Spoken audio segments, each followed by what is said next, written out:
Dan Hooker reveals why he pulled out of his fight with Justin Gaethje. Jose Aldo is set to make a return to the octagon, and Henry Cejudo gives us an update on his eye injury. That and so much more UFC news. Let's just dive into it. Dan Hooker had to pull out of his fight with Justin Gaethje because he broke his hand in sparring. He said he was sparring, just throwing some bombs down range. He caught one of the boys on top of the dome with his knuckle. He didn't think too much of it at the time, went to get a CT scan, and they told him that his hand is fractured. However, Dan Hooker, being the guy that he is, says that obviously he was still left to fight, but the UFC, there's no way they'd clear him. Leading off of that news, 3 fighters volunteer to face Justin Gaethje at 313. Justin Gaethje is a big name in the lightweight division. A lot of guys want to get a win over him to launch themselves to the top of this very, very stacked division. We got Rafael Fiziev who wants to run it back with Justin Gaethje. I don't know about that one. He got pretty outclassed in the last fight. Gamrot also tweeted, "My fight with Hooker was very close and he got lucky with the judges. Time to fix it and prove it." Of course, Renato Moicano had to chime in. 2 weeks is good.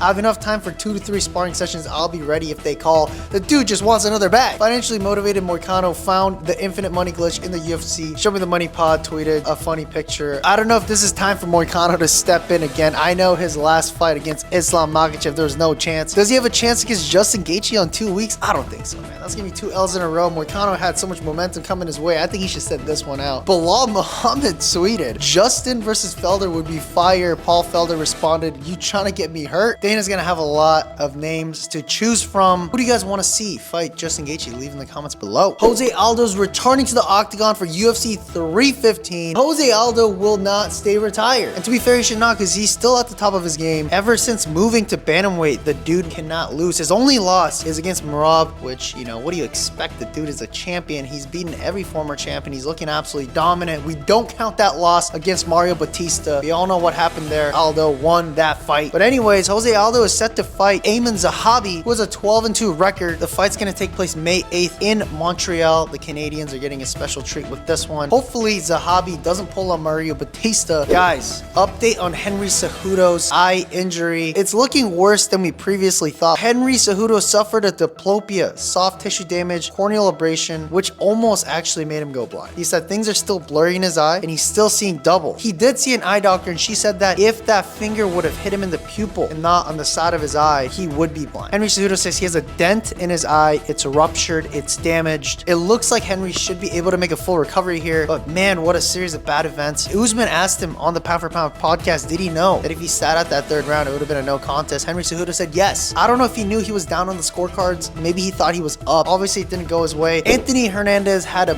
big win against Brendan Allen at UFC Seattle, and Daniel Cormier thinks that his next opponent should be either Israel Adesanya or Robert Whittaker. So Fluffy made 7 straight wins this past Saturday. Just a unanimous decision over Brendan Allen, which is a big name in the sport. Now, Daniel Cormier thinks that he should go against a legend like Izzy or Robert. Daniel Cormier said, "Can you get a guy like Izzy to fight him?" That's the classic story. We tell it every time. He beat Allen, who's number 9. You got Marvin Vettori, who's in there. Jared Cannonier at 7. Kyle Barallo at 6. Robert Whittaker at 5. Izzy at 4. Can you get a Whittaker or a Izzy to fight this kid next? Because that's a situation where you got to start using those names from a prior generation now to elevate a guy like Fluffy Hernandez. So Daniel Cormier knows the game. Throw an old vet with a lot of clout at a new up-and-coming contender, and I think honestly that's a great idea. And if Fluffy beats Izzy, I think it's probably time for Izzy to wrap it up. But this is a great test for Israel Adesanya to just make sure that he's still the elite in the middleweight division. Everyone wants to see it. Robert Whittaker would be a good fight as well, coming off of a loss against Khamzat Chimaev. So both these guys need a big win over an exciting contender. I think that Daniel Cormier is onto something, guys. What do you guys think? Leave in the comments below. If you made it to the end of the video, please leave a like and subscribe for more. We'll hit you with more UFC news tomorrow, and until then, peace.